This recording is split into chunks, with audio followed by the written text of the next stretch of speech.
భారతీయుడు 2 సినిమా గురించి and most importantly సినిమాలోని పాటల గురించి మనతో మాట్లాడడానికి the most happening choreographer dance choreographer Jani master is here. Master ఎలా ఉన్నారు?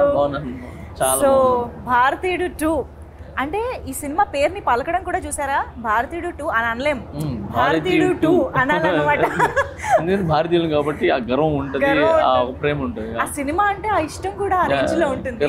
మాస్టర్ ఫస్ట్ ఆఫ్ ఆల్ భారతీయుడు సినిమా ఫస్ట్ రిలీజ్ అయినప్పుడు మీరు ఏం చేస్తూ ఉన్నారు? నేను ఊర్లో మెకానిక్ పని చేసుకుంటున్నా. మెకానిక్ పని చేసుకుంటున్నది. అది ఎంత చిన్నపిల్లలు నేను. సో చదువు లేదు, ఓకే చదివాం అంతంత మాత్రం చదివా, బట్ మెకానిక్ పనిలో ఉన్నాను. పక్కనే థియేటర్స్ అన్నీ. ఎక్కడ ఎక్కడ ఇది? నెల్లూరులో. నెల్లూరులో పక్కనే థియేటర్స్ అన్నీ పక్కనే. సో అక్కడ అర్చనాలో నర్తికి థియేటర్ దేంట్లోనో ఈ సినిమా 3వ హాల్లో దేంట్లో ఉండాలి. సో అక్కడే షాప్స్ ఉండేది, కనకమాల్ అక్కడంతా కూడా. సో అక్కడికి వెళ్ళినప్పుడు ఈ సౌండ్స్ ఎక్కువ వినపడతా ఉండేది. అంటే పాటలు అప్పుడు మేము వెళ్ళిపోయేది, ఛాయ్కని వెళ్ళిపోయేది, పాటలు వినేసేది వచ్చేసి.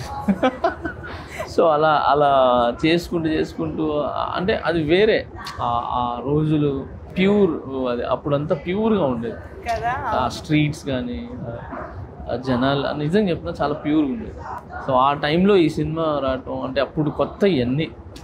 భారతీయుడు 2 అనగానే ఒక ముసలాయన అసలు ఎలా కొడతారంట, మర్మకళ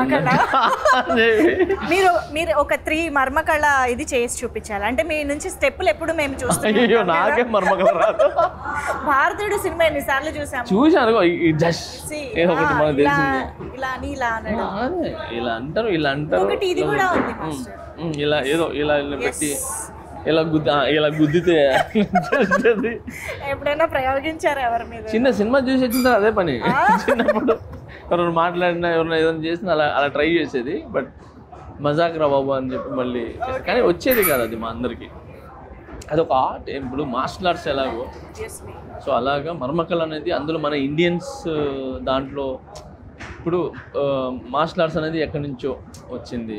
సో అలాగా మనకు ఇక్కడ మర్మకళ అనేది మన ఇండియన్స్లో క్రియేట్ అయింది. ఆ మర్మకళ అనేది అది మన ఇండియాలో ఉండటం అనేది అది నిజంగా అది గ్రేట్గా అండ్ చాలా గర్వంగా ఫీల్ అవుతాం. అలాంటి మనకి తెలియని ఎన్నో ఎలిమెంట్స్ ఉన్నాయి, చాలా ఉన్నాయి దీంట్లో.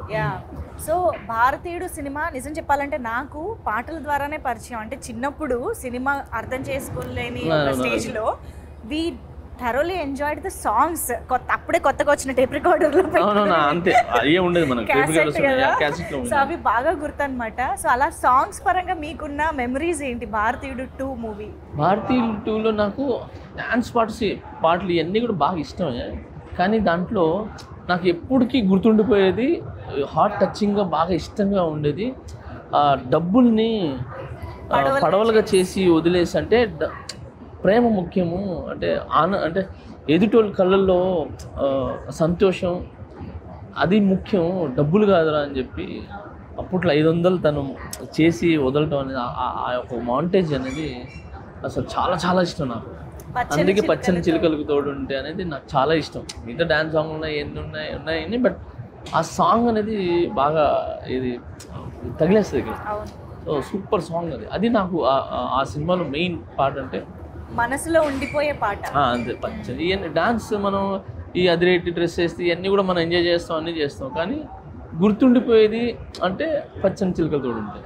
సో దాంట్లో బురదలో చేయటం, పడేయటం, అండ్ పెద్ద కమలాసంగా పోయి లుంగి కట్టుకొని ఇట్లా అనుకొని వేయటం. అండ్ ఆమె మన సుకన్య గారు వాళ్ళిద్దరిలా అలా చేయటం. సో ఆ క్యూట్నెస్, ఆ మాంటేజెస్ అండ్ వాళ్ళ ఎమోషన్ అనేది అస్సలు సూపర్ కొరియోగ్రాఫ్. ఇప్పటికీ అలా కళ్ళ ముందు చాలా మంచి కొరియోగ్రాఫ్, నాకు చాలా ఇష్టం ఆ కొరియోగ్రాఫ్.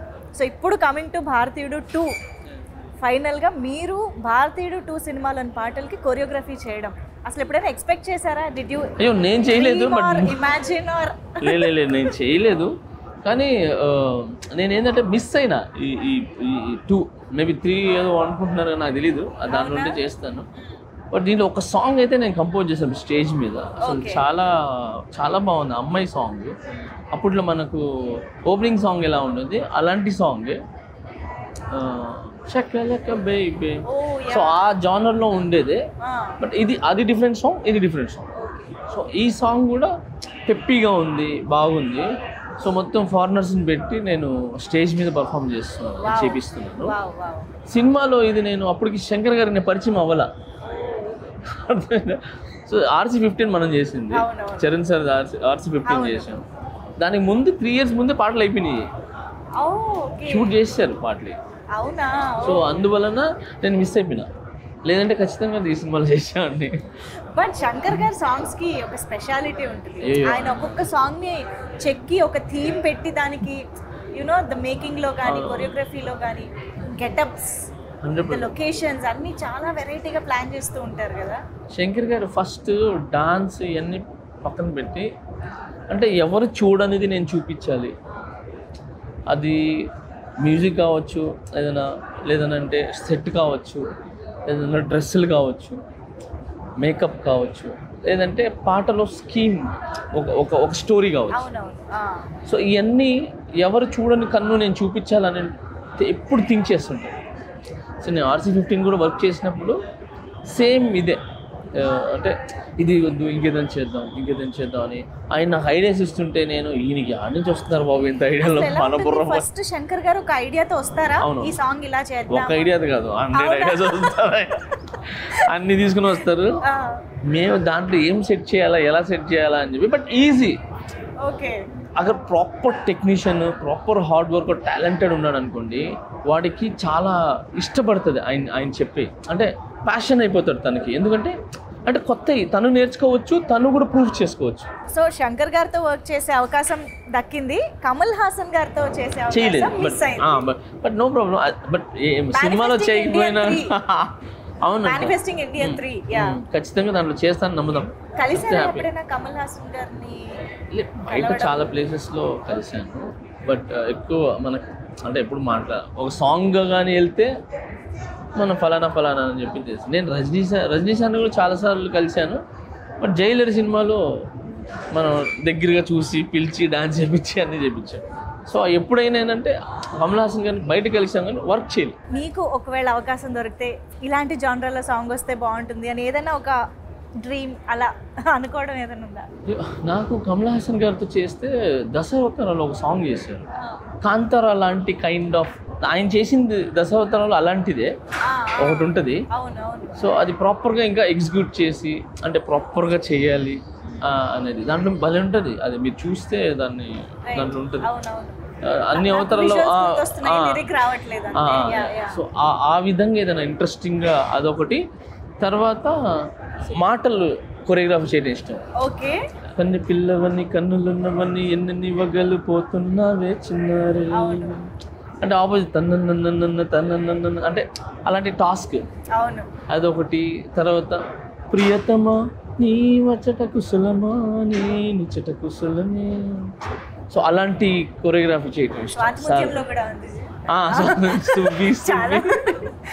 అయ్యో అది నెక్స్ట్ లెవెల్ సాంగ్స్. సో భారతీయుడు 2 సినిమా నుంచి ఒక ఆడియన్స్గా మాలాగా ఏం ఎక్స్పెక్ట్ చేస్తున్నారు, ఎలా ఉండబోతుంది అనుకుంటున్నారు?